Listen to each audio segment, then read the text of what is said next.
Kecelakaan lalu lintas kembali terjadi di Jalan Banda Aceh Medan, tepatnya di Desa Anegle, Kecamatan Indrapuri, Aceh Besar. Kecelakaan ini melibatkan satu unit mobil minibus dan juga sepeda motor. Akibat peristiwa ini sempat menimbulkan kemacetan hingga 100 meter.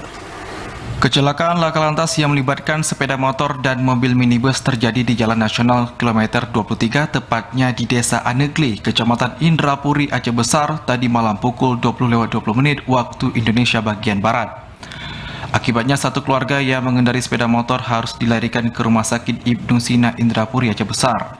Kecelakaan berawal saat motor dari arah Medan menuju Banda Aceh masuk ke lubang jalan. Sementara di belakang sepeda motor tersebut melaju dengan kencang mobil minibus sehingga tidak mampu lagi menghindar dan menyerempet pengendara motor.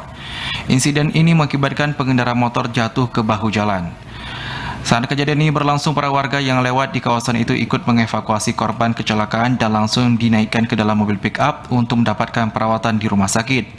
Beruntung tidak ada korban jiwa dalam peristiwa tersebut. Akibat kejadian ini sempat terjadi kemacetan hingga 100 meter lebih selama 30 menit.